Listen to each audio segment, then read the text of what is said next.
alhaali kisal Nigeria dabbi sanne e ɗi jeydeji windere. Ndaare ɗo, ndaare ɗo, ndaare ɗo. Ko woni sabu mum?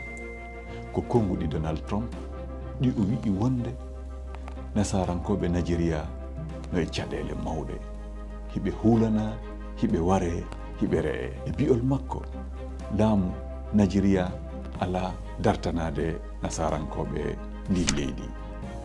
O kambi o wi'i ɗum no wawi addude o dartina balle leydi makko faade Nigeria, hay konu makko no wawi yehude faabo walla danda ɓe nasarankoɓe e ndi leydi. Kono taw ɗum siko goonga.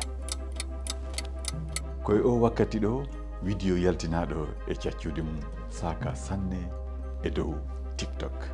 No yiye makko huɓere no suma e bi'ol sakuɓe ɓe ko juulirde nasarankoɓe sunna Nigeria.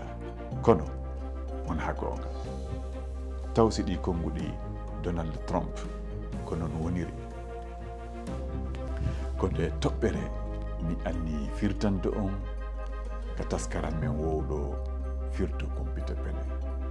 Hiɗon wawi nde yiitude ka lowre amen walla yiiton ɗum e kelle amen médiaji rendo. On jarama en e toɓɓere heyre e yontere arore nden.